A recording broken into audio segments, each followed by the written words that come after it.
Yeah, no. Okay. So, Heather, thanks very much. So we'll make a start. Good afternoon, everyone. Nice to see you all. I'm Paul Dalton, the chair of the Special Interest Group in Death, Dying and Bereavement. I think that's what we're called now.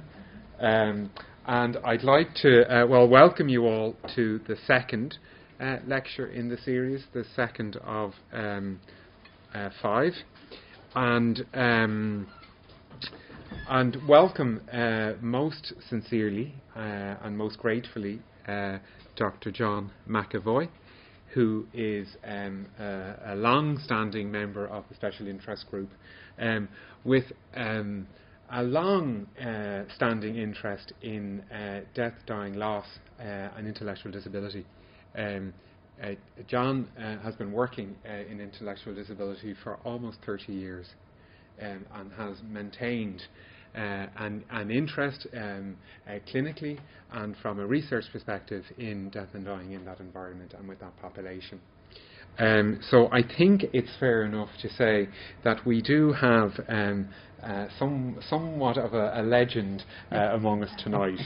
And I was saying to John earlier on how I think there's something uniquely Irish about our tendency not to put ourselves forward. And one of the things we've noticed in the SIG is the amazing expertise, insight, commitment that people have. So we wanted to be able to share that, and John is a very big part of that. As I say, he's worked in intellectual disability since the 1980s. He worked for 11 years in the NHS, part of which was in a management role. He said that accounts for the grey hair.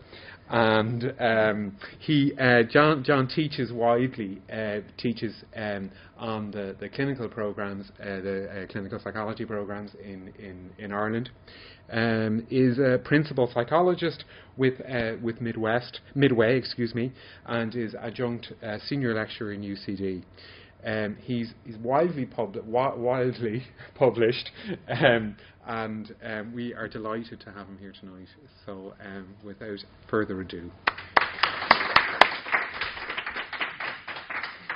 Thank you very much, Paul. You're all very welcome on what is a lovely evening. Really sunny. I feel quite nervous now after that very auspicious and august kind of introduction, you know. Reminds me, is it a legend in his own lunchtime, is it? Or lunchtime. Yeah. Anyway, what I kind of feel, and haven't, you know, despite what Paul says, I kind of feel a little bit of a fraud being up here talking about bereavement and people with intellectual disabilities. In a sense, we actually don't know an awful lot. We pretend we do, or people like me pretend we do know a lot about the whole area, but in actual fact we don't. And just to share with you, historically, it was really something that we really didn't talk about.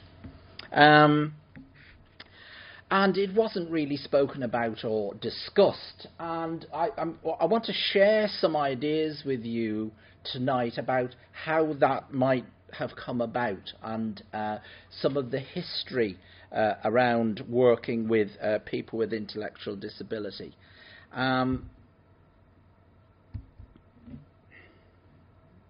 So if I press this, it should go down.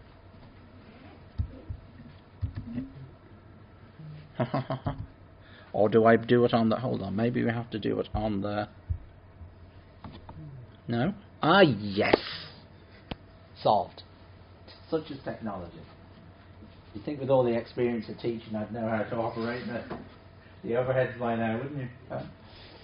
What I'd like to do is, as I said, share with you some of the kind of history, look at some of the findings and some of the ideas we have around people with intellectual disability and bereavement. And then, as the title of the talk suggests, maybe then move on to actually looking at intervention and support issues. And I suppose I'm looking at this from the perspective of a psychologist talked to fellow colleagues about how one actually might go about supporting staff, or the kind of issues and kind of things that one would need to take into account in supporting staff. Now, despite what I said at the beginning, that we know relatively little compared to other fields in this area, there is an awful lot to talk about. So, I'm not going to kind of cover everything, so I'm kind of taking the kind of highlights. As I'm talking, and please feel free to stop me, ask questions, disagree. I love disagreements. Those of you who were here last week probably aware of that. So, please feel free to be controversial at any time. Before starting as well, I just want to acknowledge, Therese Brady, who's no longer with us, who I knew very well and was very interested in the whole area of bereavement. And actually, when I spoke to her about this particular topic way back in the late 80s, was very, very supportive. And it was quite groundbreaking, even kind of thinking in those terms.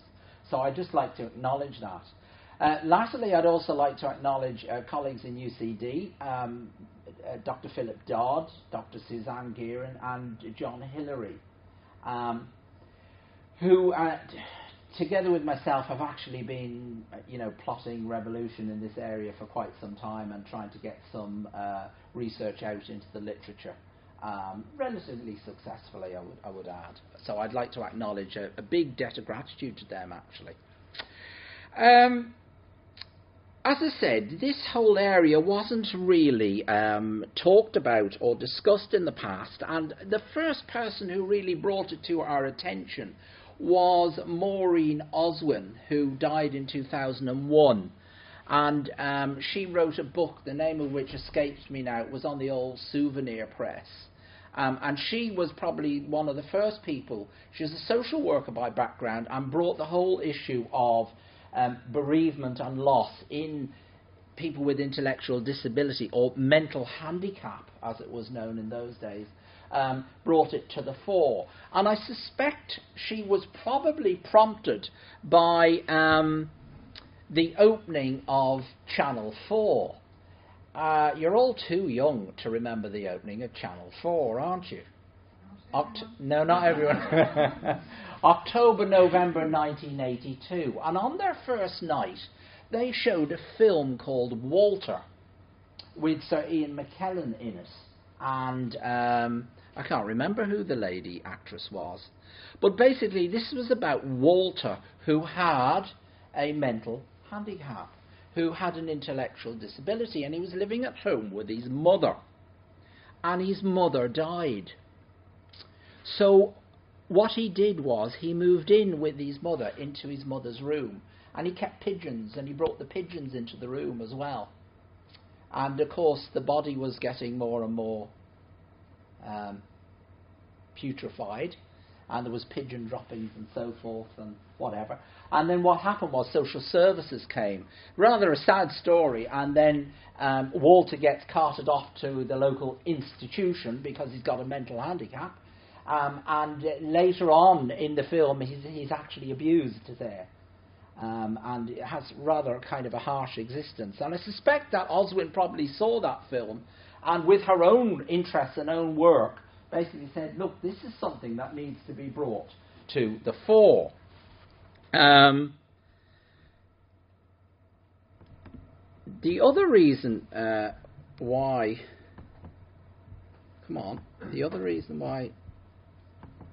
I'm not working very well, am I?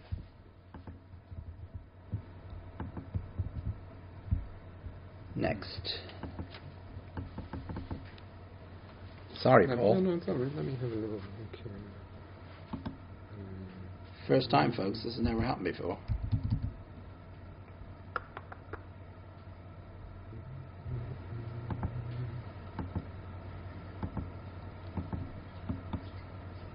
Right. Now we're great.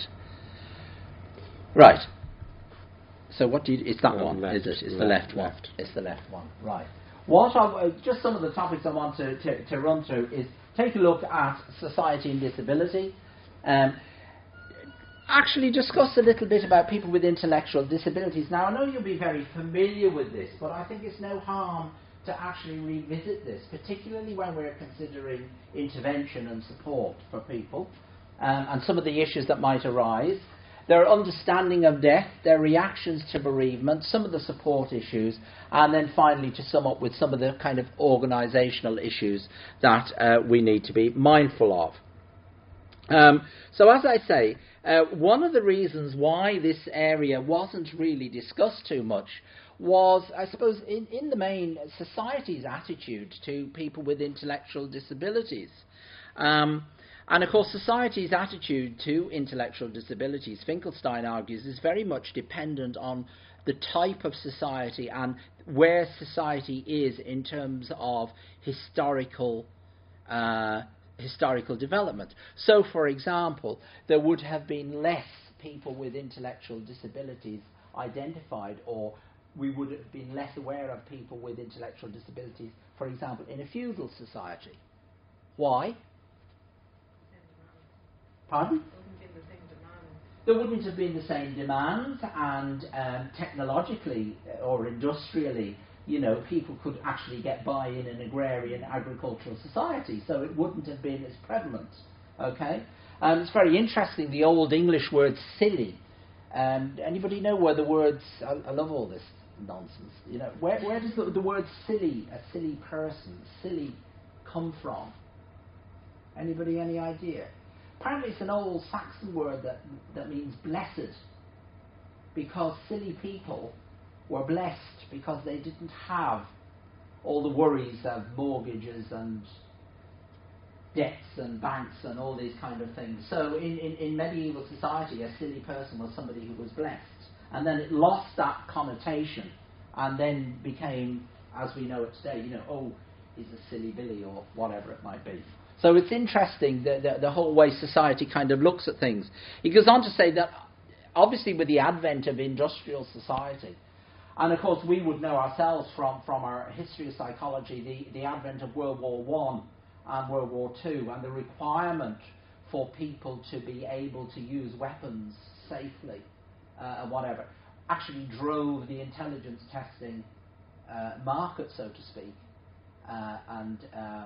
So, it's very much bound up with society. Interesting, he's very optimistic, because what he says is that with the advent of the new technological society, people with intellectual disability and cognitive disabilities will actually benefit tremendously, because they'll be able to use technology in a very, very positive way and to catch up in some way.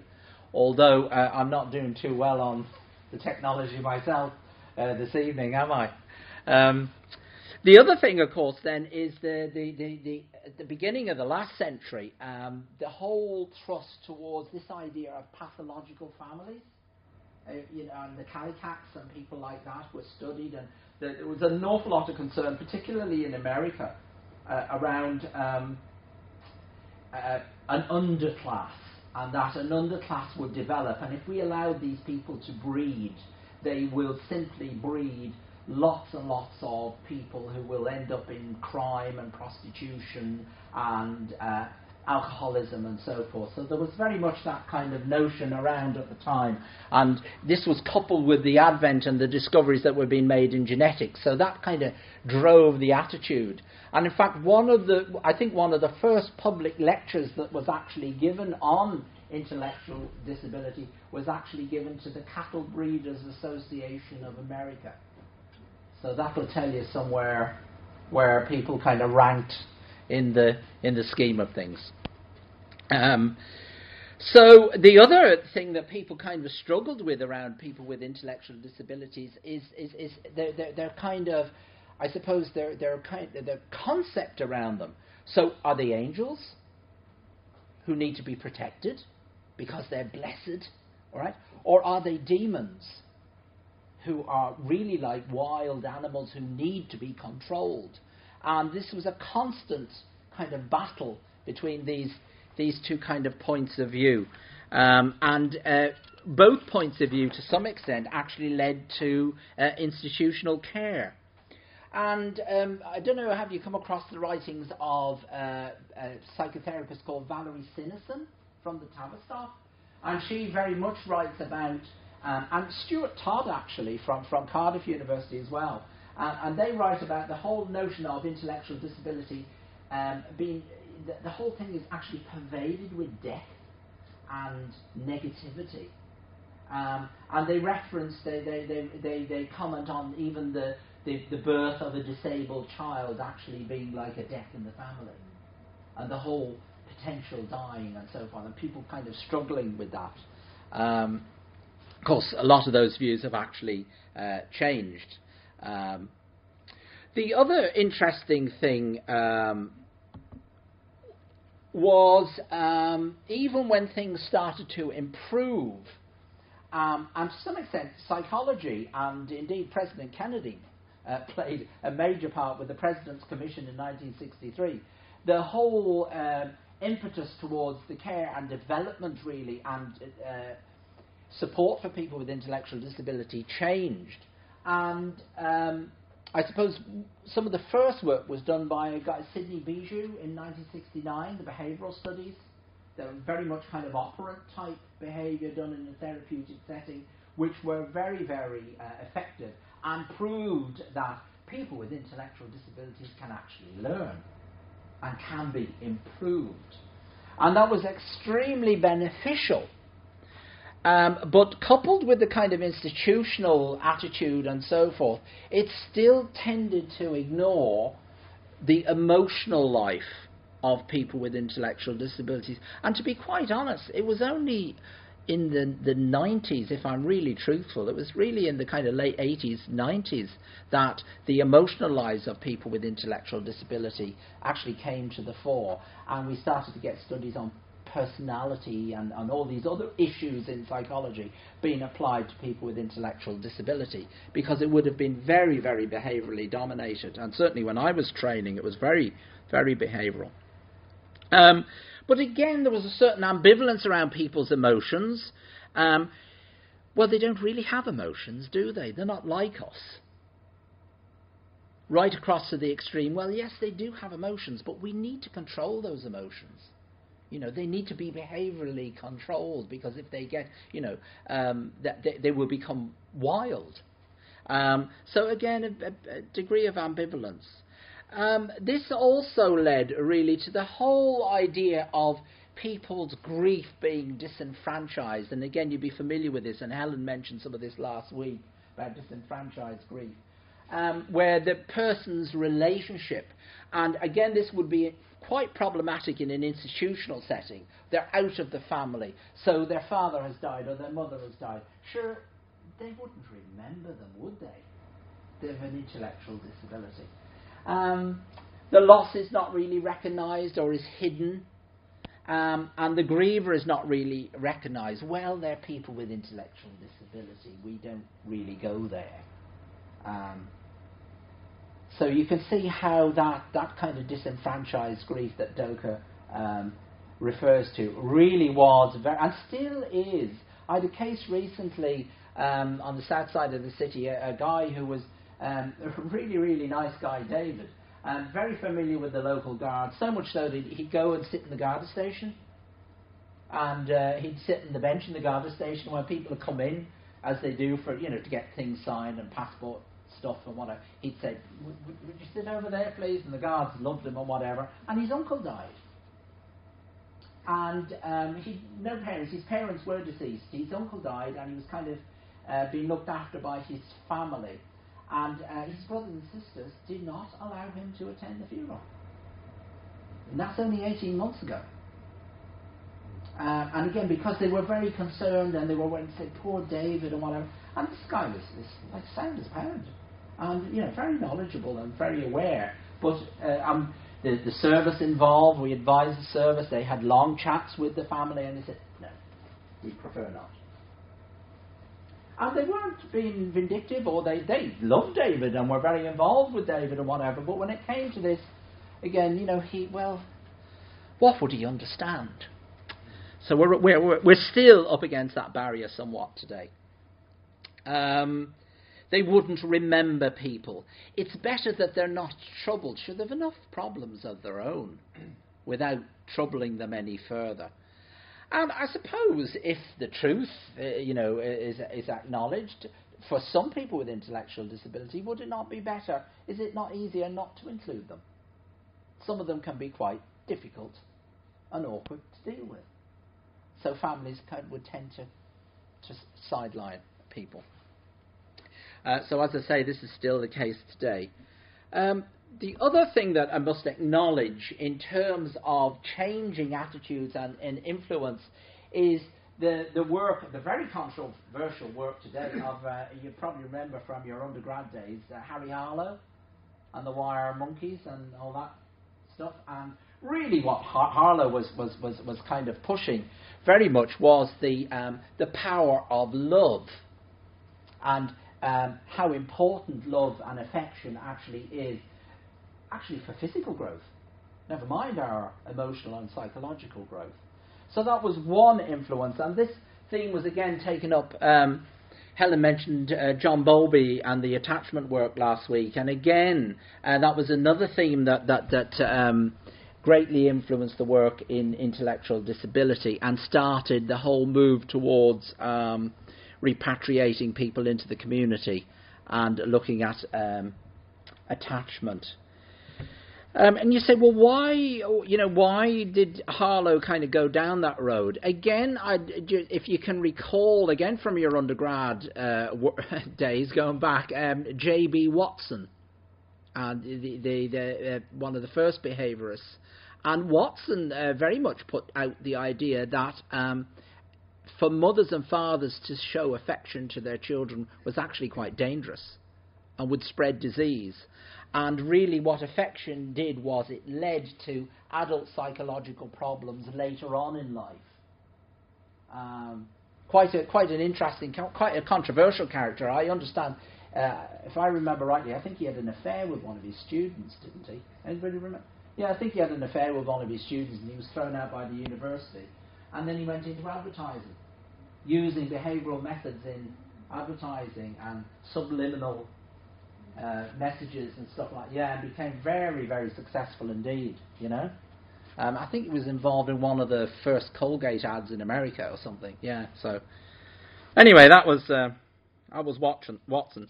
So again, getting back to Bowlby, this whole idea of an internal working model, and that your first attachment really is really fundamental to the way you look at the world and to your subsequent kind of relationships and the way you look at yourself and how you relate to others.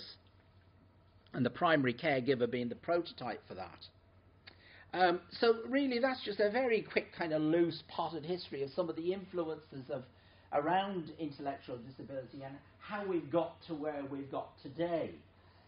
Now I'm at pains to point out that although we've got this slot on this very august lecture series, I'm at pains to point out that we need to issue a word of caution. There is a tendency to pathologise bereavement, and particularly pathologise bereavement in the context of people with intellectual disability. Oh, we don't know what to do. The mother has died, or the father has died, or the sister has died, or whatever. And we need to be awful careful, because these people are different, these people are special. No, they're not. Death is part of life. Okay? So I'm at pains to kind of emphasise that point. In doing so, I want to move on now. And again, I know you're kind of familiar with this, but I just want to really revise with you, or just kind of prick your memory somewhat around some of the issues that people with intellectual disability present with. And I'm doing this really to help in the context of therapy and intervention, and some of the things we need to be aware of when we're trying to support people either on a one-to-one or in group basis, or indeed, messages that we should be kind of passing on to staff that we work with.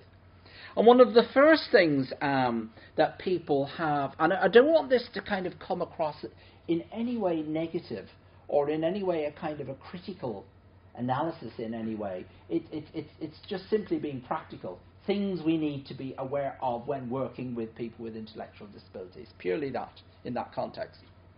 First thing we need to be aware of is difficulties around emotions.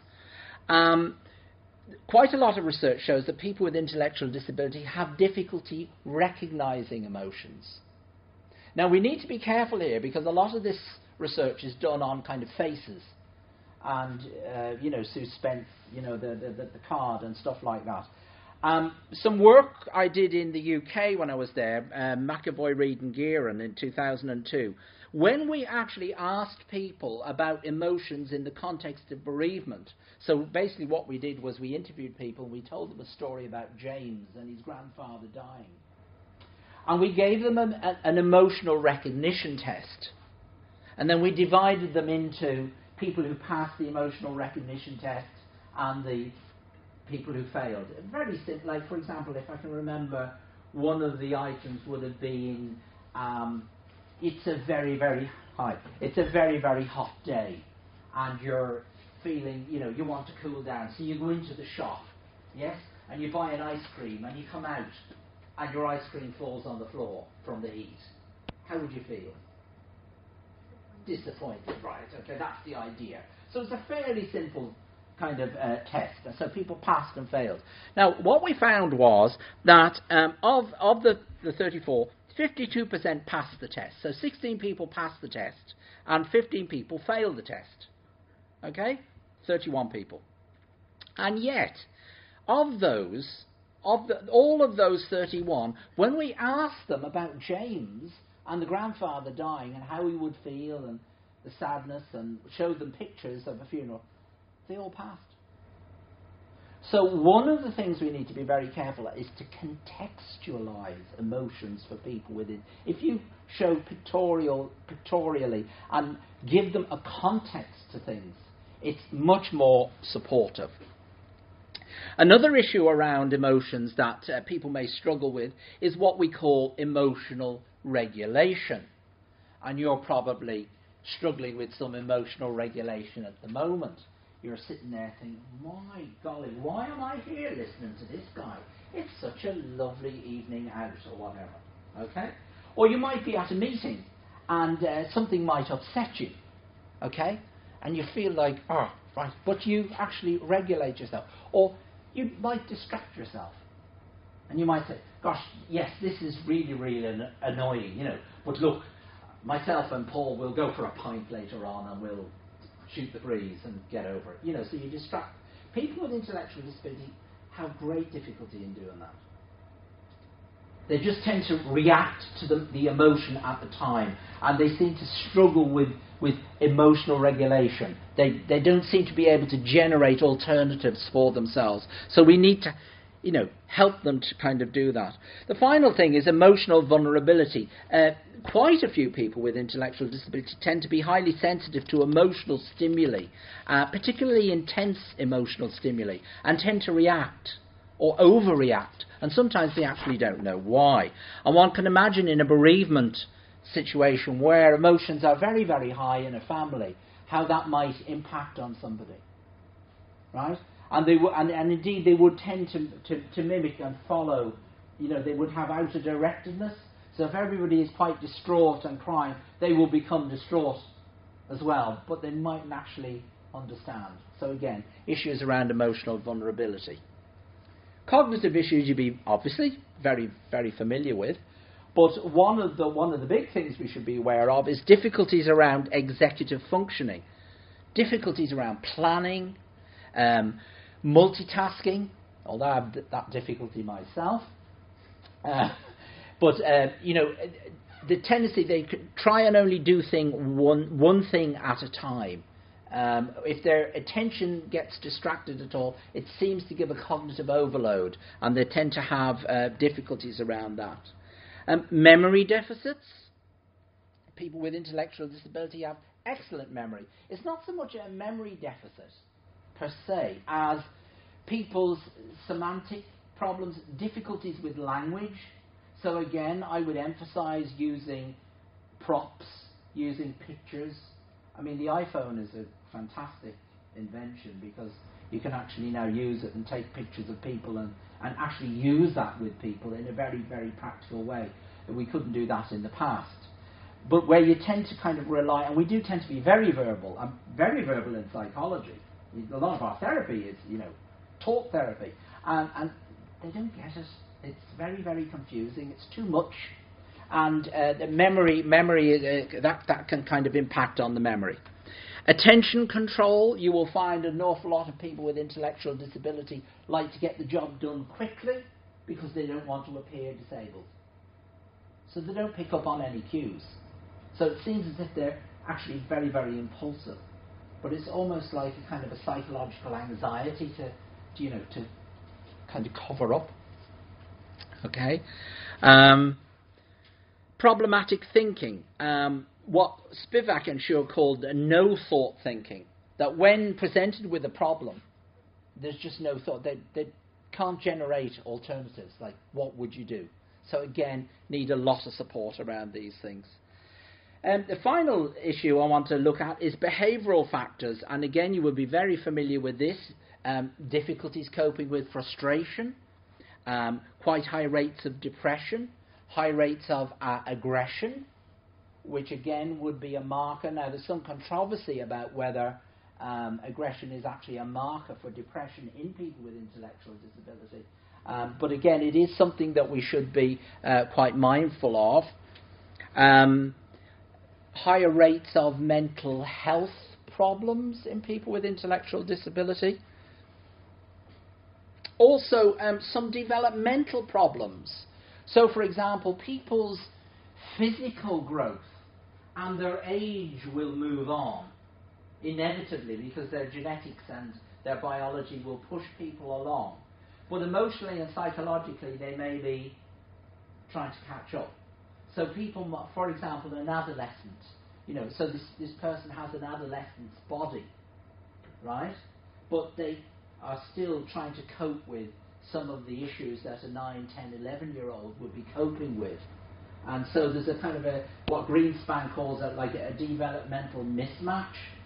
And sometimes we can be quite hard on people with intellectual, not aware of some of those little nuances and subtleties. So again, in a context of support, something we need to be mindful of and actually help people to catch up. Okay. The final thing then I just want to mention is just general transitions that people may experience. And again, you would be very familiar with the literature and indeed some of the newspaper stories and about the levels of abuse that people with intellectual disability can experience and so forth.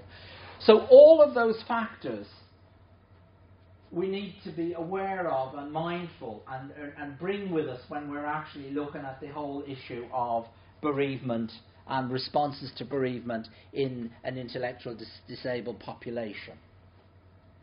How are we doing so far? Everybody all right? Mm-hmm. Yeah? Anybody want to say anything or ask any? Yeah? You have to get a copy of your slideshow. Yeah, well, I can't see why not. Yeah, absolutely. Well, there's not an awful lot on the slides now, but but anyway. Okay, right. So what do people with intellectual disability understand about death? What would you think people with intellectual disability understand about death? Well, first of all, what do you think goes into the concept of death? What kind of things do you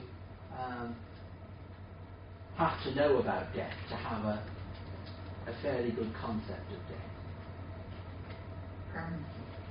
Yeah. So once you're dead, you're dead. Yeah? The finality of death. Yeah? Any other ideas that people... I remember doing this myself, actually, before I found it really difficult. What other things about death should people know?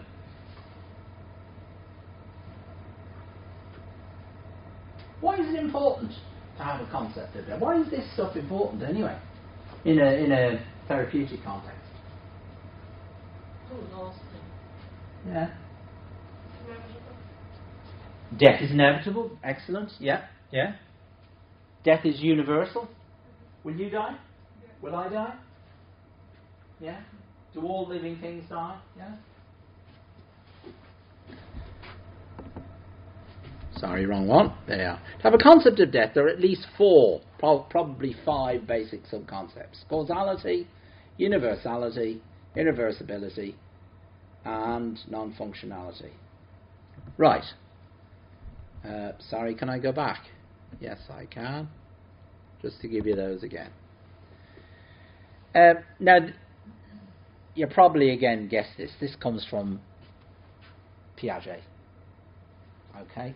And some of the early 1960s work done with children in the developmental literature. And causality refers to the cause of what actually causes death. So how do you become dead? All right? Because if you don't know what causes death, you can imagine if you don't understand that could be very, very troublesome. Did I cause the death? I mean, I had an argument with my mum yesterday in the hospital, and is that why? Okay, so there is a method to my madness, so to speak. Irreversibility, finality, you've got that one. The body cannot be made alive again. Cessation, non-functionality. All life-defining functions cease, so dead people don't see or breathe. Universality, all living things die. And inevitability, the realization that one's own death is inevitable. Okay. I had a referral many years ago of a chap with gentleman with Down syndrome, intellectual disability, very much the man around town. All right. If there was, I think they called them sneakers in those days. That will tell you how long ago it was. Yeah. If there were a new pair of sneakers on the market, he had the new pair of sneakers. Quite a hit with the ladies in the day centre, and his parents died of normal causes. About 3.5 years between one another. Okay, so he went and lived with his brother and sister-in-law, and he was great, doing great. He had a little room upstairs and his own video. And there was a big argument in those days between were you Betamax or were you VHS, so that will tell you. And he had his own room and so far, everything fine. And about every 3 or 4 months, he would come into the day centre, the workshop where he worked, and he would be very distraught and have a lot of kind of outbursts, which would actually end up with him smashing the mirror in the men's loo. There was a mirror in the, quite a long mirror in the men's loo. And of course he was referred to John for challenging behaviour. Yeah, you're all familiar.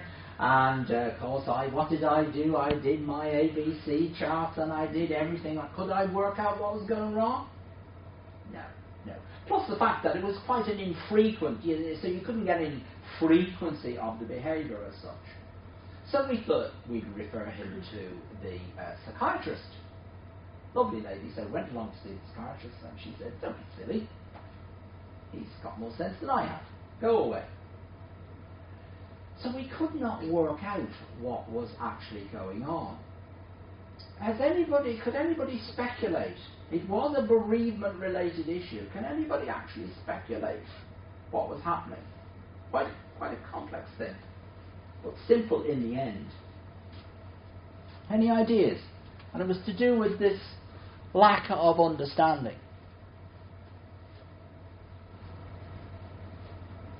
Did you say 4 months? It would be about 4 months. Yeah, about every 4 or 5 months he'd kind of come in this, and then bang, smash. You were going to say? I was just saying, did you just think they were gone away, perhaps? Warm. Yeah, you're on the right lines. Yeah, you're definitely on the right lines. Because we're some regular. On the right lines, yeah. The image in the mirror might be. Getting very, very, that's getting very, very warm. Yeah. So was it like a hallucination or something?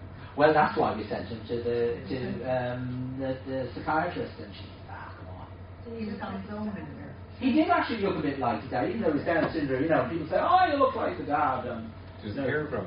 Sorry? His hair. Did he change his? No, he didn't. No.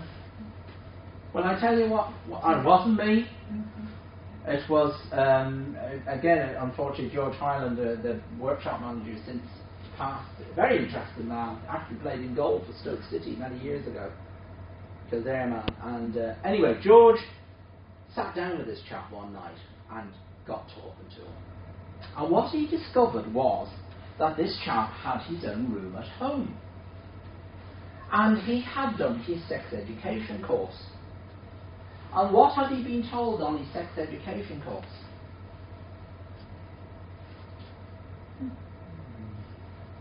Well, he'd been told, rightly so, that if you wish to carry out anything sexual, it's private.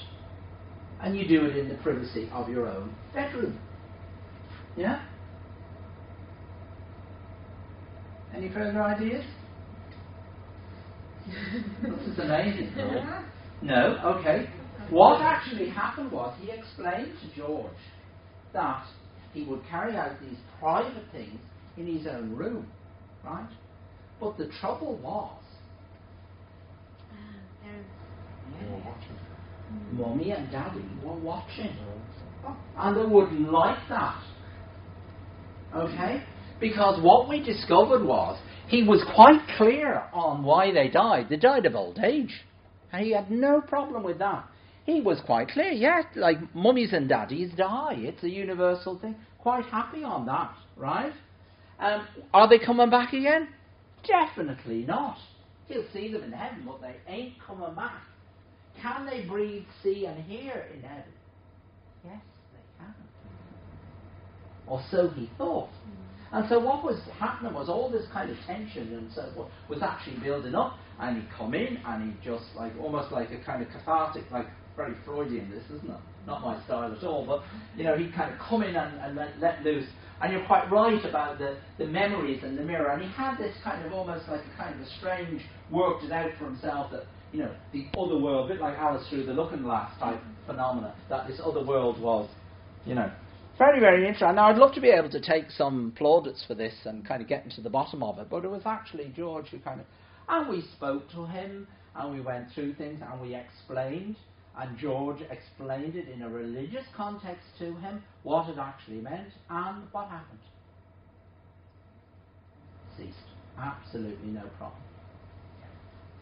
Just went away. Okay. What we've actually found... in some of the work, I've been quite interested in this, done a few studies in this kind of area since. Sorry, I'm going the wrong way again. Sorry.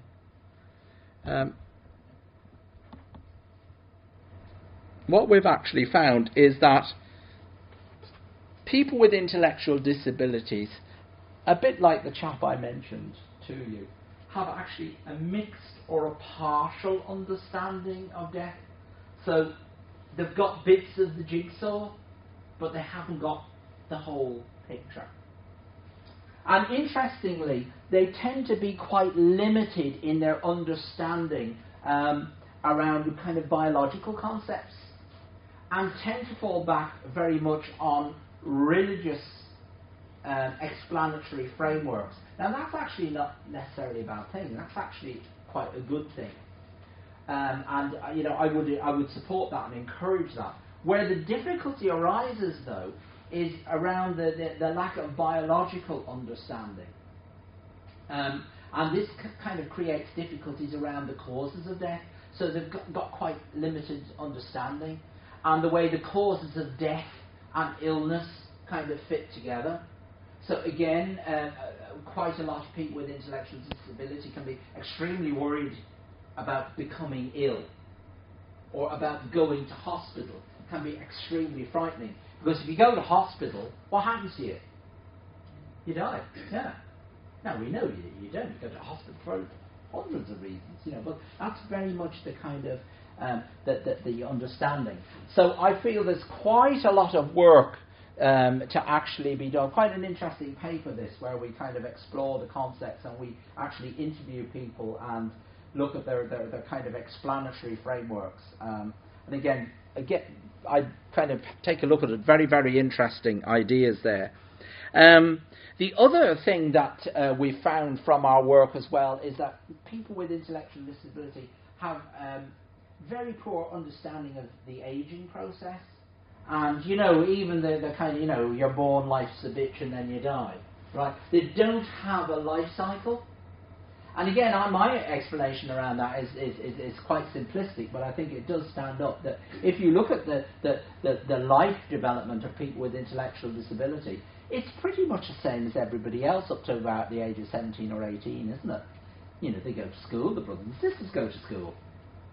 Brothers and sisters go to big school, they go to a bigger school in some instances, but they still go to school or a higher class. And then they come to 17 or 18. What do their brothers and sisters do? Relationships, go to college, all these kind of things. What do? Stay at home with mum and dad. So we kind of get stuck. So again, do you remember I mentioned the Greenspan and the developmental catch-up type thing? So again, you can kind of understand how that evolves and stands up. So again, in terms of therapy, because an awful lot of the therapy that we do with people with intellectual disabilities is quite educative, quite didactic. Not a million miles away from what we do with the typical population, but it's actually, boiled down. So again, quite a lot of work to be actually done on explaining things. Again, I mentioned the role of religious explanation. I think that's very helpful, very important. Okay, any thoughts or questions on that before we move on?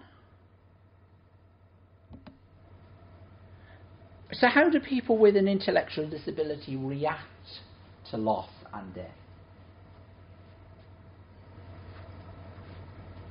Any bids? Any takers? Go on, guess. Well, is it different to the typical population? A little bit different? Quite different? Not at all different? No, you're right. Actually, it isn't. It isn't that different. There's nothing mysterious. We run the gamut right across from people who have relatively minor kind of reactions right across the continuum to people who actually present with quite prolonged, complicated grief issues and mental health problems. So again, fairly typical, just like the mainstream population. Now, in a way, we don't know an awful lot about this area. Sheila Hollands in the UK has done quite a bit of work, and here Rosemary, who I work with, Rosemary McHale and Sean Carey, they've done studies in Michael's House and how people kind of reacted. But, for the population as a whole with intellectual disability, we really don't know an awful lot. I had actually this chap in our service who lived with his father on a farm. Again, a gentleman with Down syndrome, relatively kind of monosyllabic, and the father and himself had a kind of a love-hate kind of relationship. Father got quite bad. He was taken into respite and then ultimately into residential care. When the father died, his reaction was quite shocking, actually. We had a number of young staff who were really taken aback when he said, "Your father's dead." Well, he didn't say it like that, "Your father's dead." "Yeah, I'm glad your brother's dead." Yeah. He kind of felt that his life had actually changed. He had a lot more friends because he'd come into residential care. He was going to the Arch Club. He was doing new things. And again, Helen referenced this last week, that the whole developmental potential that might be around a bereavement as well. And equally, this pertains to people with intellectual disability. Right across the gamut to a lady who had rather a kind of a frustrating and turgid kind of existence in her family. And her brother went away on holiday and was tragically killed. It was actually on the national news, and I was actually involved with the family and supporting the family and so forth. And Anne had a history of mental health problems. And again, her reaction was absolutely amazing. She actually took over. She had 5 sisters, and she was the sister who actually stepped forward and was really helpful in the funeral arrangements and looking after the mother. And this would be a lady now, she would be, I'd say, kind of in the mid-mile range, whatever that means, incidentally. But, you know, for the sake of getting a kind of a level, would be in the mid-mile range. And she played a blinder, really, really good.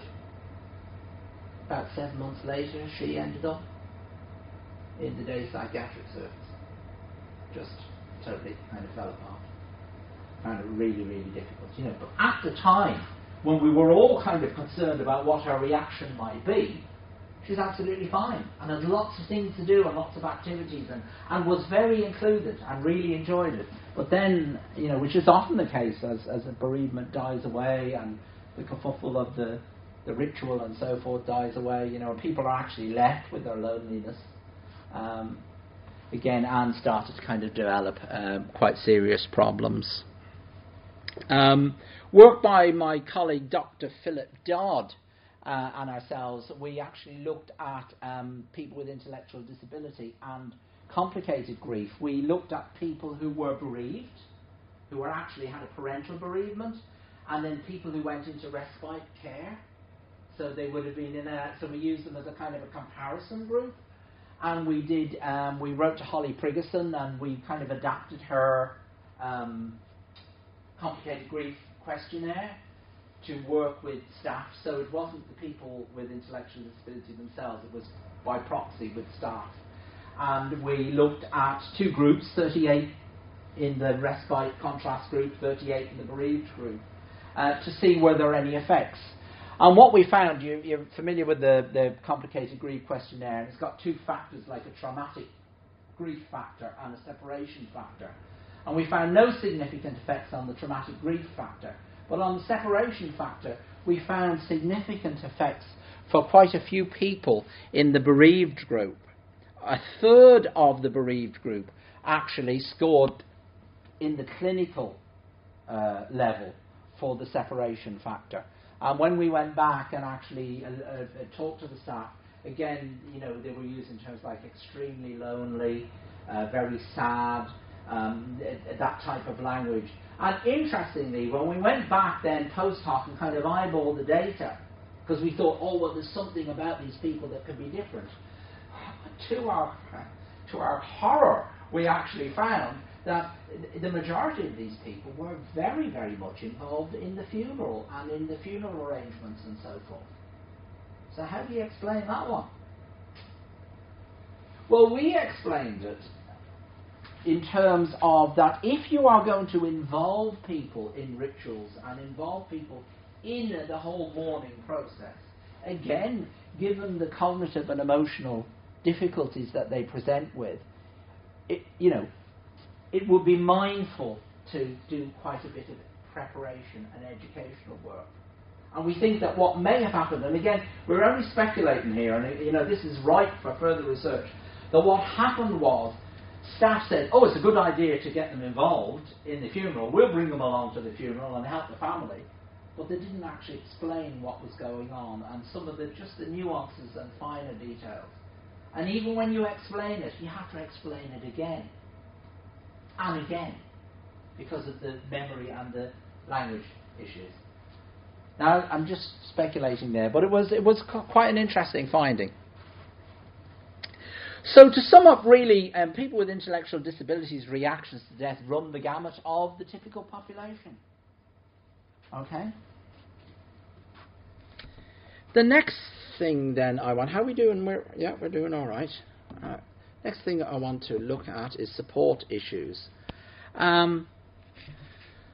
Talking to staff, done quite a lot of work and focus groups with staff and interviewing staff and trying to find out, how do they actually cope with this kind of whole issue. And just some of the findings that have come to the fore. One of the first things is around staff knowledge of the people with intellectual disability. Now, this study, a lot of the studies are done through vignettes, so Jimmy is a 30-year-old man with Down syndrome, he does this and that. And we thought, well, looking at the challenging behaviour literature, some of that work, methodologically, it doesn't stack up. So would it not be better to actually talk to staff about people who they knew? So we asked staff about people that they actually worked with on a daily basis. Okay, so that was the first kind of difference. And what we did was we got, say Mary and Jimmy were working with Bernadette. We would ask Mary and Jimmy and then try and see the level of concurrence, the level of agreement. Okay, so that's the kind of methodology behind what we were doing. Now, what we found was, the first thing we found was issues around staff accuracy in assessment. Staff, the majority of this work was actually done with people who tended towards the mild end of the spectrum. Okay? So that needs to be taken into account. But what we found was staff tended to kind of overestimate people's knowledge. Okay? So when we asked them around, well, what do you think people would understand about the concept of death and what would they know and whatever, the staff tended to kind of over-egg the pudding a little bit and give people a lot more credence than was actually the fact. Okay? The staff were quite confident in recognising the symptoms of grief, but when we asked them, do you think Bernadette will have difficulties around grief, there was a lot of disagreement. So do you get the picture there? It's quite interesting. The staff, a lot of the staff had the opinion that only a very, very small minority of people, of the service users, will actually present with behaviour problems, when frequently people with intellectual disabilities following a bereavement can present with difficulties and behaviour problems and whatever, but they tended to not be kind of aware of that, or as aware of the potential that they should be. And again, that's also been found by Sheila Hollins in UK studies and so forth. On the positive side, though, staff had really positive attitudes and really kind of felt people should be supported and should be included and educated and whatever. So, a bit like the last government, wasn't it? What was their slogan, A lot done, more to do. So it's a bit like that, really. In another kind of focus group study that we did with staff, we found that a number of the staff reported that service users' bereavement actually had a profound emotional effect on the staff themselves. And frequently this wasn't acknowledged. And that many staff themselves felt that their own issues and their own grief was disenfranchised. Okay, which is quite interesting. Okay, and they actually asked for emotional support around the area. Many of the staff said that they were insecure or lacked confidence in supporting people with intellectual disability. And again, I think it kind of came from this idea, somehow the people with intellectual disability are different in some way in the context of bereavement. When we actually talked to the staff and said, well, what do you do? What they were doing was using their common sense and doing some really, really good, really interesting work, but kind of felt, we're doing this. Are we doing it right? Are we doing okay? Yeah? So they needed almost a confidence boost.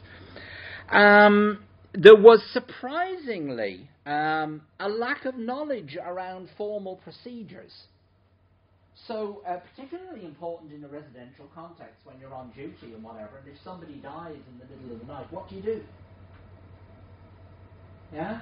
And this terrified many of the staff, and particularly a lot of the younger staff.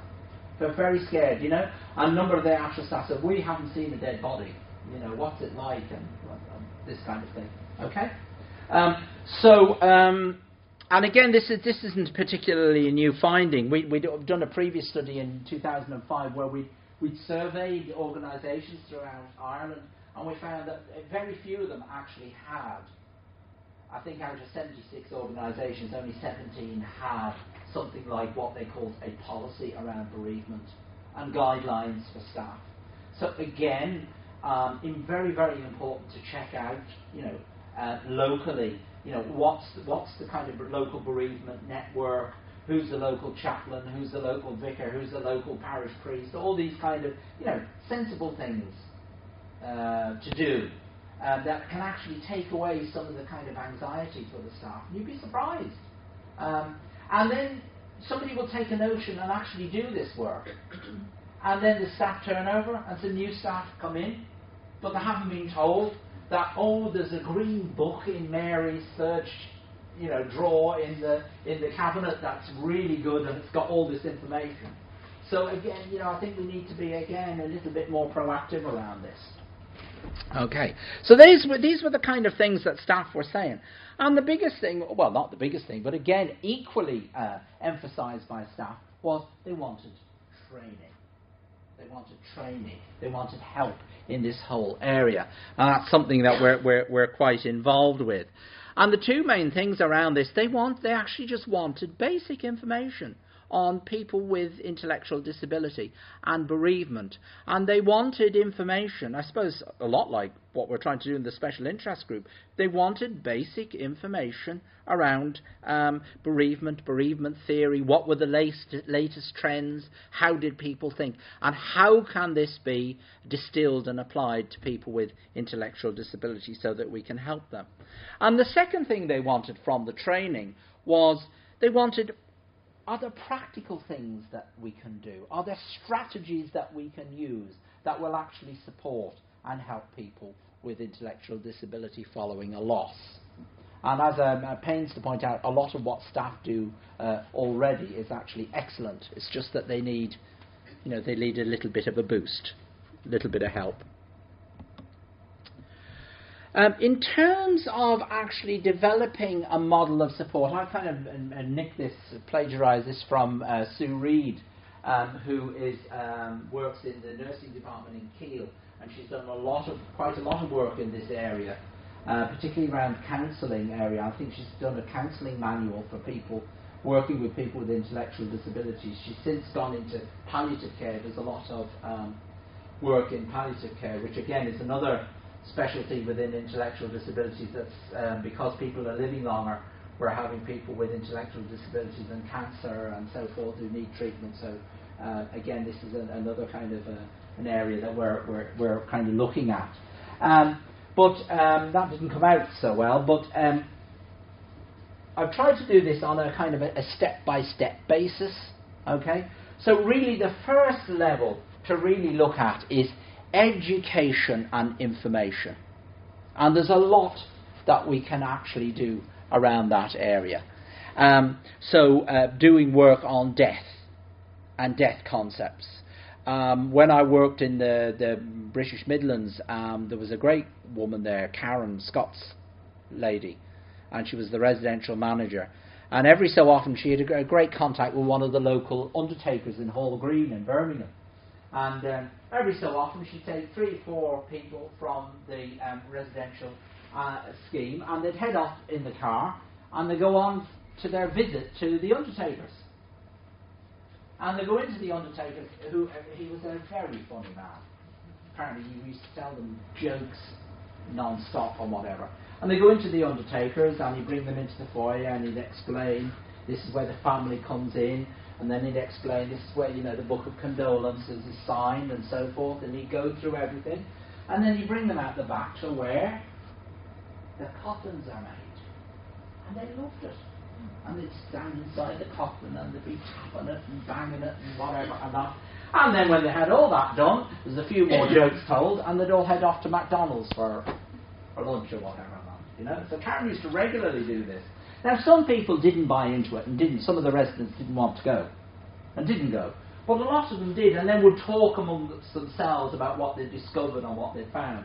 And again, would be given very practical, concrete information. So that was another form of education. We have is in my own service. We've kind of borrowed some of the rainbows, the rainbow scheme or whatever, and we've kind of adapted and borrowed some of that. And some of the people in the service, some of the staff actually run groups and do stuff around that for people semi-regularly.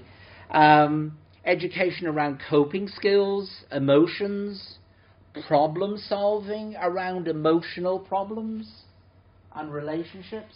So there's a stack of work to be done in that area, in that regard. Okay, I would advise that I find even in therapy now, most of the stuff I would actually do is done in groups.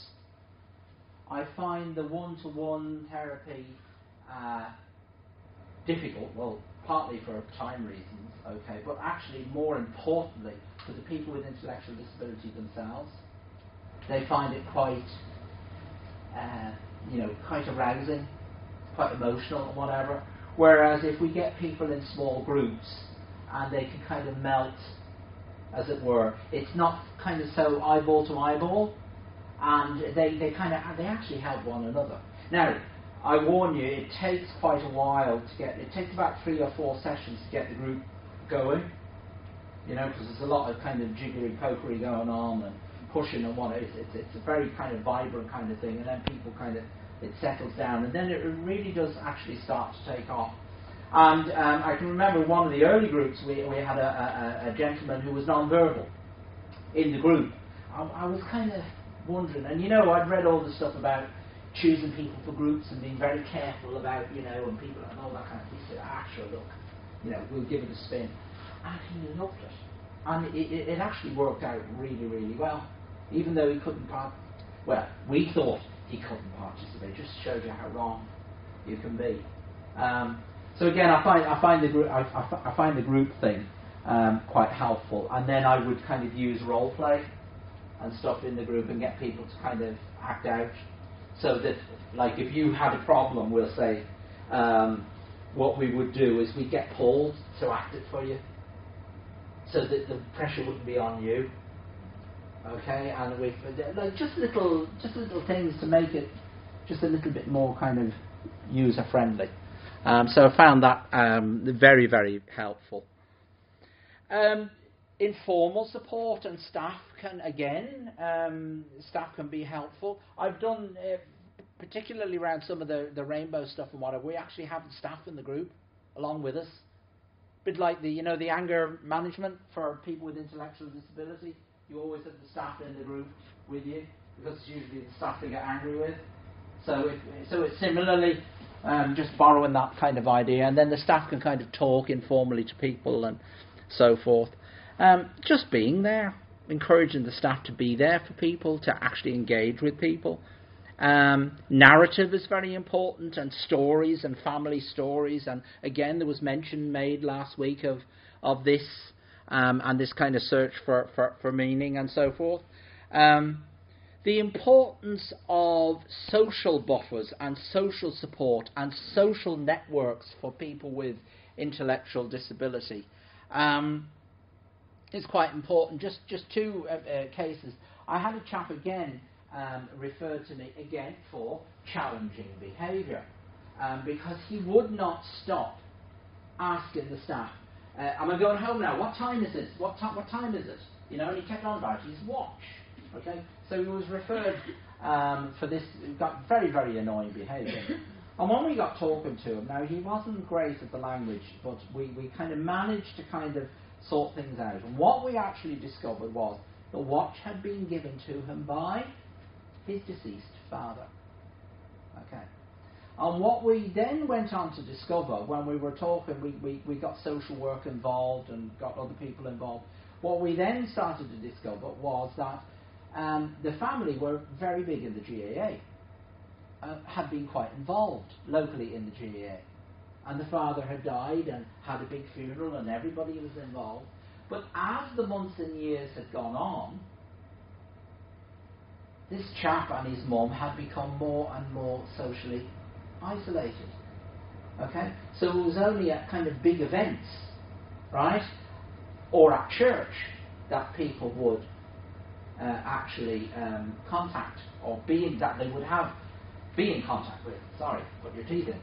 And to cut a long story short, anyway, the main issue actually was about getting this chap and his mother to actually re-engage, because they were still almost kind of living the life that their father had made for them, if you want, and they kind of were very much, I'm quite delighted to be involved, but now that he had gone, didn't know what the next step was. So again, we put an awful lot of work into trying to build up the social network. Again, one would need to be kind of careful around this as well. Another lady, lovely lady, who I actually worked with in my own service, and her mother died after a long illness. Mother was a lovely lady as well, and this lady has autism. And the mother died, and people were worried how she would react. She spent a number of evenings sleeping on the settee downstairs with a doll. It was almost like she kind of regressed a little bit. So the residential staff allowed her to do that, just went with the flow. She went to the funeral. She was very, very involved.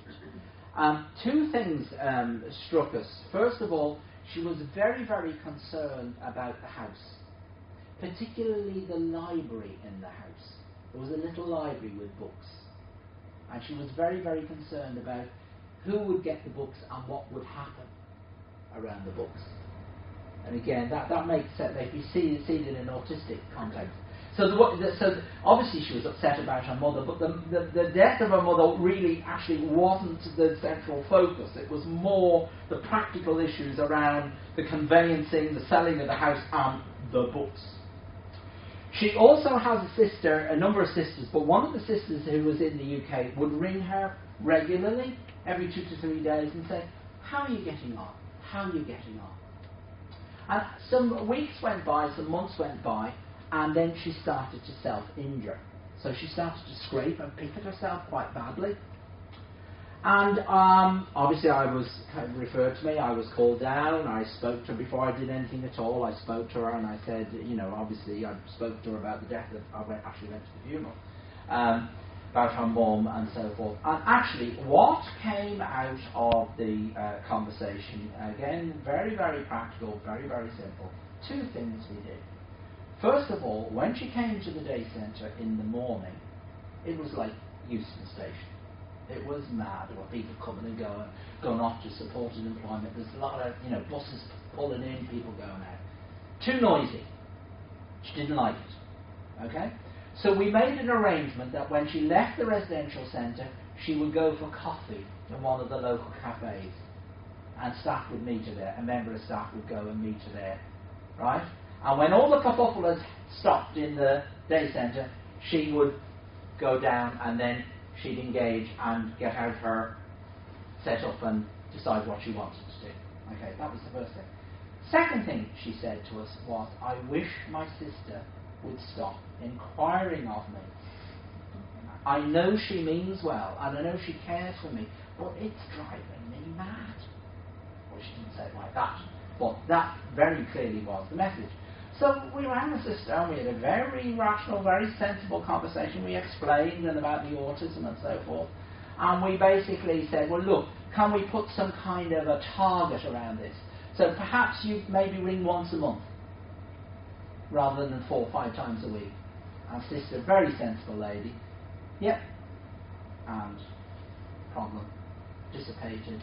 And she's great now, flying now. Really, really great. So again, just a little kind of bit of awareness and actually engaging with people and listening to people and trying to find out. So I suppose what I'm saying is the social buffer and the social network is really, really good, but you can't have, and again with the typical population, that's also true, you can have too much of a good thing. So again, sense of balance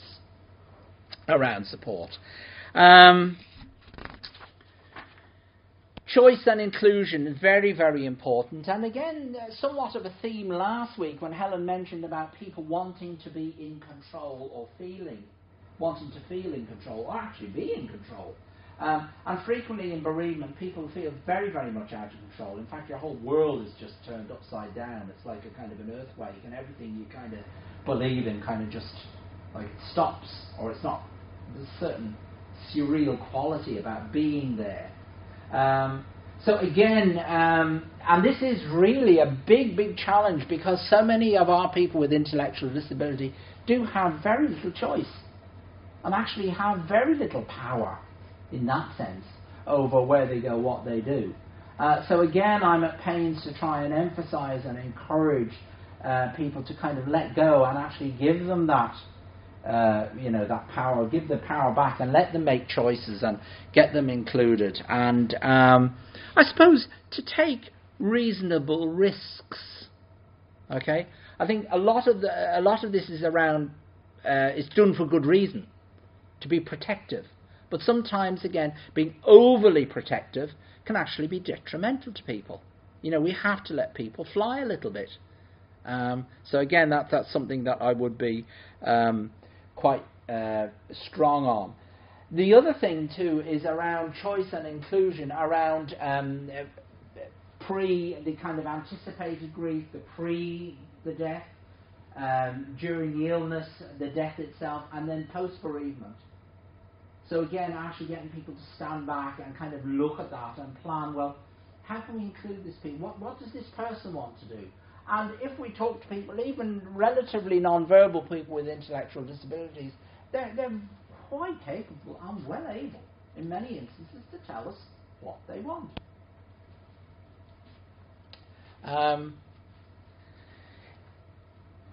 then finally, there may be, and often is, a need for actual specific intervention around more clinical, I suppose, clinically driven interventions. This tends to be for people who tend to be kind of high in anger, right? Or who have a history of aggressive behaviour and difficult behaviour. And again, I'll be quite honest. Sometimes it's hard to know, which comes first, the chicken or the egg. Is it the aggression driving the bereavement, or the bereavement driving the aggression, or is the aggression originally through the person's learning history developed from the kind of difficulties that they've actually experienced themselves in their own lives, as I mentioned earlier on. People who seem to be profoundly missing the person and so forth. And additionally, sometimes people who have been excluded from the funeral and so forth. Okay? In terms of models that I use with staff, I find the dual process model very, very helpful in actually explaining bereavement and what's going on in bereavement for people with intellectual disabilities to staff. Just looking at the kind of loss orientation, I kind of tend to revert back then to almost like a kind of a reinforcement history or a kind of behavioural explanation around bereavement, because which is is very much in the literature. Because if you think about it, I mean, often the main primary caregiver is actually a source of a lot of reinforcement, and then they're gone. Okay, so I use this kind of analogy to kind of help staff to kind of get to grips or understand. What happens then is that the bereavement then can actually be seen as a setting event. You're familiar with this idea of a setting event? That it's something that happens outside of the context or earlier on that actually sets the stage for later behaviour. Okay? So lack of sleep might be a setting event for somebody losing their temper, or medication, or pain, or this type of thing. So bereavement itself can be a setting event for difficult behaviours. And what happens, it can sensitise people to certain stimuli in the environment.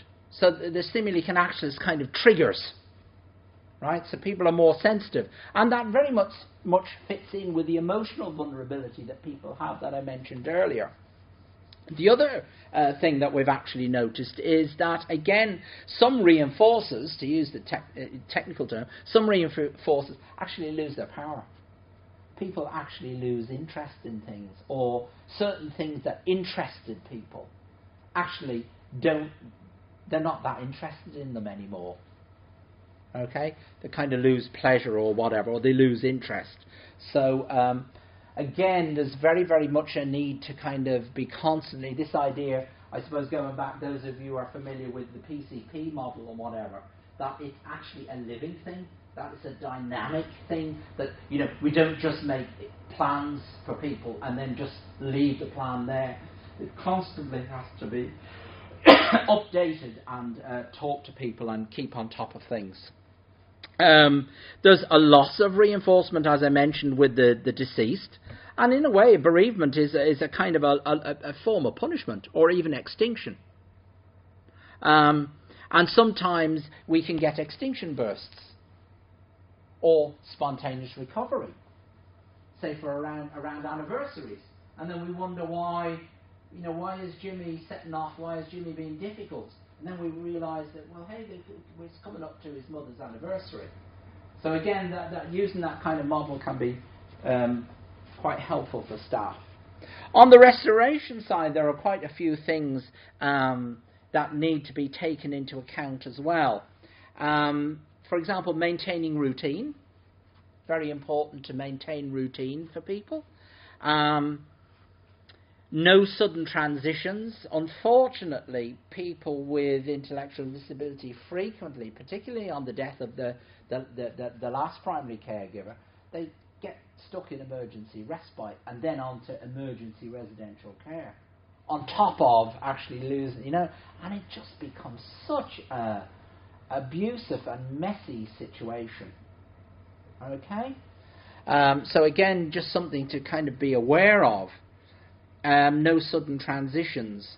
I suppose what I'm really saying around this, and you probably gathered it, is there's no point in trying to sort things out once the horse is bolted. This actually needs to be part of the PCP process. And particularly where there are sick or elderly relatives or whatever, we need to have discussions, particularly with the people themselves and their family, about planning ahead. Because it's no good trying to kind of, as I say, comfort people and solve the problem. Okay? So again, I would very, very much emphasise, and again, I feel that people should put it into their policy, that we plan for death. Okay? Now, it sounds a bit morbid, but it's actually a very practical and sensible thing to do, well in advance. And then what we can then do is we can actually, when you get to know people really, really well, we then start to see where the difficulties might potentially be and what kind of education and potential support they need, and how they've coped with trauma in the past, and then how that can actually feed into the PCP process. Okay? And finally, I suppose why I like this is the oscillation idea, that people are kind of swinging back and forth, and when the bereavement first occurs, it's people are up and down and up and down, and frequently people with intellectual disabilities are like that. Monday they're crying, Tuesday they're crying, Wednesday they're brilliant, and the staff think, she's getting over it. Thursday, disaster, major challenge in behaviour. Friday she's brilliant. How do you explain that, John? And again, what I say, well, look, the person is oscillating, and then gradually, as time goes by, and familiarity gets into the system and so forth, and people are more secure. The security and the consistency is absolutely vital. And once they find that, then things start behaviourally to kind of settle. Okay? Another thing that concerns staff as well is around communication. What do we say to people and how do we speak to people? And again, I'm at pains to kind of keep it very concrete, very factual. People are entitled to good quality information. But remember, no cognitive overload. People can only take one simple message at a time. And often you have to repeat that in a fresh way so that it registers. Okay? And sometimes, as the old Alison Krauss song says, I've got it down here. You say it best when you say nothing at all. And sometimes there is no need to say anything. Yeah? And just be with people. Just be there. Okay? How do we break bad news? Again, that's something that kind of staff get kind of worried about, because it does kind of affect them quite a bit, in the sense that they don't forget we would have other service users who not only is the bereaved service user at the focus of support, but also other service users who need to have things explained to them. Why is Bill very ill, or why did Johnny's dad die, and why are we, So there's a lot of issues around kind of breaking bad news. I suppose what I would say there is very much about getting the person who knows the person best. And sometimes, with the best will in the world, the staff might necessarily be the right person. Okay? It actually could be a family member. So give the news to the person in private. Very important to actually find out, what does the person know in the first place. Now, if you've done your planning and your PCP work and you've done your educational work, you will have a very good dossier of information about the person in the first place. So you'll be able to contextualise and cut your cloth to meet your measure. Okay? Responding to feelings and, all the good stuff that actually comes in terms of actually giving bad news to somebody. Get straight to the point. Don't kind of faff around. Do it in a very supportive kind of manner. And very, very important, to follow up. Because frequently people don't, they kind of give the news and they kind of say, do you understand that you're all right? And then because it's so anxiety-provoking for them, and the person says, yeah, it's terrible, isn't it? It's kind of left hanging.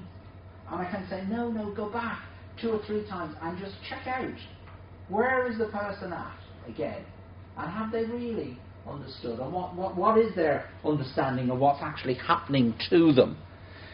Because again, as I said, for us all, it can be very surreal, very, very strange. Coming towards the end now, again, one source of stress that we've found for many of the staff is actually working with families around bereavement. I've already kind of alluded to that, and I'll just share with you some of the comments.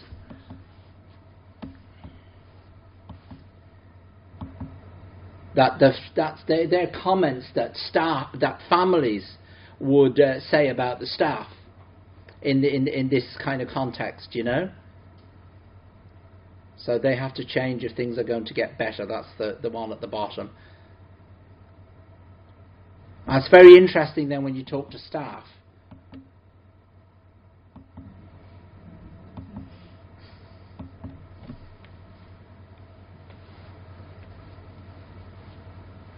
They say the same thing.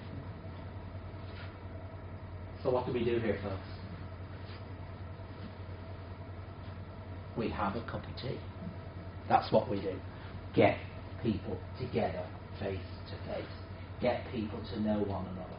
And again, this needs to be done way in advance, okay, as part of the planning PCP process, okay, so that people actually do really get to know one another. Not in an emotionally fraught, tense kind of time. During those times, we need to be there for people, not actually trying to get to know them. Okay? So again, I mean, that's something I would try and work with and emphasise with both parties, really. Again, I'll kind of fly through this. Many of our people, as I've alluded to, would present with challenging behaviour during stressful times. How am I doing? Yeah. One lady I actually had referred to me for extremely annoying behaviour, and she was constantly crying and saying that her parents had left her, and basically going around her day group and crying to the staff and crying to her fellow colleagues and whatever. And she would be doing this about every kind of hour and a half, 2 hours regularly, and sometimes would be quite distraught and would down tools and okay. And she'd been doing this for how long? 16 years. 16 years. Yes, 16 years. So what we did was we put together, with her and the staff, we put together a very, very simple kind of program. Very simple. So the first thing we did was we confined her crying and her grief expression to Fridays, when she met me.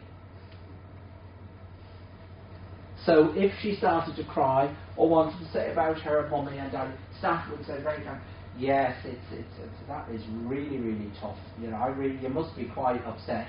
I fully understand. But do you know something? Would you talk to John about that on a Friday? That's for Fridays. Now we have to do X. So they put that kind of system in place. And it had a mixed kind of effect. And then I would see this kind of lady fairly regularly then on the Friday, and did kind of more talk and work with her and whatever. And we kind of moved, in fairness, she was very articulate, quite able, and very, very angry about her mother and father. And what was actually really, really annoying her was that she was currently living in a nursing home. She wasn't in a proper residence at all. She wasn't in a community house like her friends. She was stuck in this nursing home and had been there for a number of years. And that was really the root of the difficulty. And she blamed, you know, if her parents hadn't died, she'd be at home. There wouldn't be a problem. And so when we kind of discussed that and kind of got some stuff together with the staff and whatever, and eventually then things dissipated and the problem kind of miraculously kind of moved away. Now, it took about 2 years to actually sort out the residential end of things because of resources and so forth. But again, you know, sometimes tough love has to come into the picture as well.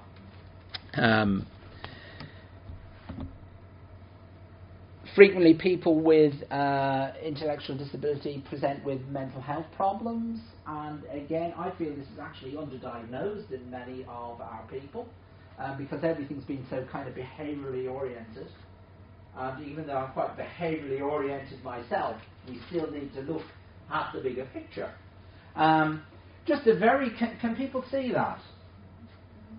It's not I got this from a psychologist I used to work with in Birmingham, Julie Reed. Not the Reed now I work with. She was a child psychologist and did work in intellectual disability.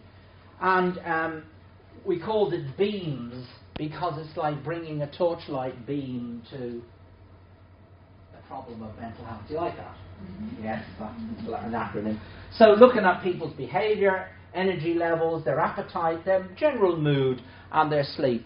And how I operate this, as I've done it in lots of different forms, I actually sit down with the staff with these kind of concepts. It's not very scientific at all. And basically, sometimes I have a 7-point scale, sometimes I have a 10-point scale, sometimes it's a 5-point scale, sometimes there's no scale at all. They just kind of write notes on each of the, and we track the notes. It all depends on what the staff want and how they operate. Very, very unscientific. Sure, validity and reliability kind of goes out the window, but it actually works. And it's really, really helpful. And then what we would do is we will look for changes in the duration, breadth, intensity of any or all of those. And it just gives, a little bit of an amber or a red flag for people. And the staff kind of feel, well, yeah, we're actually assessing here. Now, there are other things like the PIMRA and the PASAD and so forth. But you have to be trained specially to do the final version of the PASAD. And like at times, I found that kind of difficult myself to actually apply. So I kind of find this quick and dirty method quite helpful. You'll be familiar again with the difficulties around mental health. People can't explain things. It's quite verbally driven, and people can't explain what's going on. Frequently, there's a kind of like a diagnostic overshadowing. Well, the person has got a behaviour problem, haven't they? No, they're a mental health problem. No, they must have a behaviour problem because they've got an intellectual disability. So you get that kind of messy, difficult kind of discussion. Okay, just to finish up then, that's just a reference to the other paper. Just to finish up, just some general principles I'd put to you. Very important to plan ahead. Okay, so I can't emphasize that enough. Planning ahead. We need to take account in that planning the history of previous losses as well, and things like anniversaries and so forth. We need to provide a safe, secure environment, both emotionally and practically for people. We need to acknowledge, listen, and include people. We need to be mindful of people's social networks. What kind of social networks do they have? And actually, what's more important is, what is the quality of those social networks? Because frequently people with intellectual disability have quite a small social network. And a mate of mine, Professor Dave Dagnan, he did a study years ago where he actually talked to people with intellectual disabilities about their friends. And what was the average number of friends that people with intellectual disability had? Now, it was a pretty extensive survey that he did. It was about 5. The average was about 5. And when they did a bit of digging around this, you know, they do this kind of like friendogram or genogram. You know, you put yourself in the middle and you link everybody up. You know, it's like, you know, kids come home from school and say, I'm related to the President of the United States, you know, that kind of thing, you know. And what they actually found was, out of those 5 people, 3 of them were staff, were paid carers. Okay, so again, we need to look at that, the quality and quantity of social networks, and have a balance about that. I can't emphasize enough the quality of good information and rectifying faulty thinking around this, both for people with intellectual disability and for people with staff, for people with staff, people such as the staff. Staff will frequently come to me and say, well, he's not grieving, he's not going through the stages of grief. And I say, well, actually, we've had a little bit of a rethink about the stages of grief, and it's not actually as simple as that. Have you heard of the dual process model? And, the way people kind of, oh yeah, right. And, so it's about good quality, hardcore information and how we actually package that and communicate that. It's about allowing appropriate expressions of grief. And I think that's important. But poor old Margaret was kind of over-egging the pudding. 16 years of crying her eyes out is a little bit, looking for the Oscar. So again, there's a lot of work in the mainstream literature with the typical population about positive emotions and how, keeping things in kind of balance. And indeed, some people who actually wouldn't emote, or would actually, we used to think like keeping things kind of bottled up might be actually a bad thing. Not necessarily so. Everybody's response and everybody's grief is very, very different. Okay?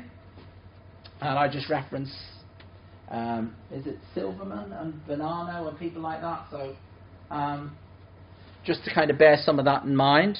And just because somebody's parent has died and they haven't fallen apart, doesn't mean to say that they're not grieving and they're not actually reacting. Okay? Go at their pace. Okay? Be with them. Try not to impose your own ideas and values about what grief is like. Okay? Quite important this. Encourage goal setting. Encourage goal setting. So, just because somebody's parent has died, or just because, unfortunately, they've had to move into new residential context and whatever, okay, well, what's the new life about? So, that was the old me, what's the new me? And sometimes I would actually use that in the group.